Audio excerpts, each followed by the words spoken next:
Hi, வணக்கம் viewers. இன்று பிறந்தநாள் காணும் அனைவருக்கும் என்னுடைய பிறந்தநாள் வாழ்த்துக்கள். வாங்க ஆட்டுக்கால் குழம்பு எப்படி வைக்கிறதுன்னு பார்ப்போம். நீங்களும் ட்ரை பண்ணுங்கள், உங்கள் வீட்டில் வச்சு பாருங்கள். ஆட்டுக்கால் நல்லா வாட்டி சுத்தம் பண்ணியாச்சு. 4 ஆட்டுக்கால் கழுவியாச்சு. இப்போ இஞ்சி பூண்டு, மிளகு ஜீரகம் நுணுக்குனது, வெங்காயம் தக்காளி. வெங்காயம் 4 பெரிய வெங்காயம் அரிஞ்சிட்டேன், தக்காளி 3 அரிஞ்சாச்சு. இதில் போட்டால் கொஞ்சம் மஞ்சத்தூள், இதுக்கு தேவையான அளவு தண்ணி,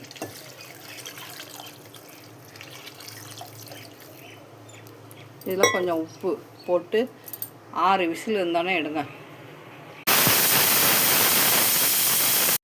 ஆட்டுக்கால் குழம்போட முள்ளங்கி அரிஞ்சு வச்சுருக்கேன் போடுறதுக்கு.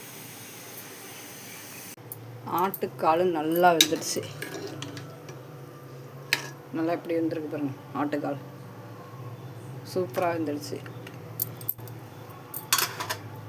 இப்போ இந்த கயனியோட முள்ளங்கியை கழுவிட்டு கயனியில் போட்டு வச்சுருக்கேன். இந்த கயனியும் முள்ளங்கி இதில் எப்பொழுதுமே கயனி தண்ணியை அரிசி கலங்க ஃபஸ்ட்டு கயனி தண்ணியை கீழே ஊற்றிடுங்க. 2வது தண்ணி 3வது தண்ணி எடுத்து வச்சு குழம்பு வச்சு பார்த்திங்கன்னா செம சூப்பராக இருக்கும். இப்போ இதில் உப்பை போட்டு வேக வைக்கணும். தேவையான அளவு உப்பு.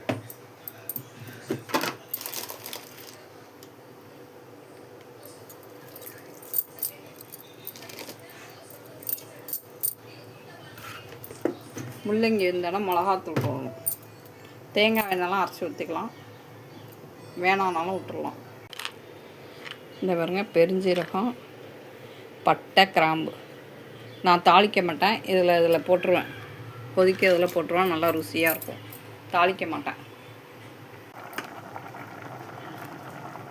இப்போ முள்ளங்கி வந்துட்டு குழம்புத்தூள் போடணும். 2 ஸ்பூன் குழம்புத்தூள். காரம் வேணால் 1/4 ஸ்பூன் கூட போட்டுக்கலாம்.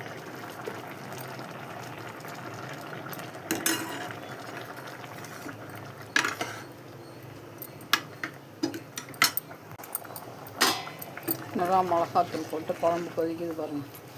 நல்லா சுண்டை விட்டு இட்லி தோசைக்கு தின்னா பாயா, ஆட்டுக்கால் பாயா. இதான் பாயாம்பாங்க.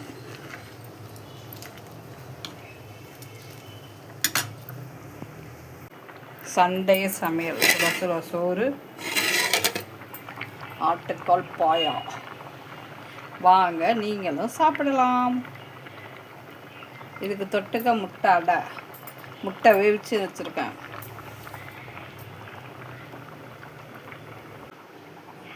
ஹாய், வணக்கம் விவர்ஸ். இன்று பிறந்தநாள் காணும் அனைவருக்கும் என்னுடைய பிறந்தநாள் வாழ்த்துக்கள். வாங்க சண்டே சமையல் ஆட்டுக்கால் குழம்பு வைப்போம்.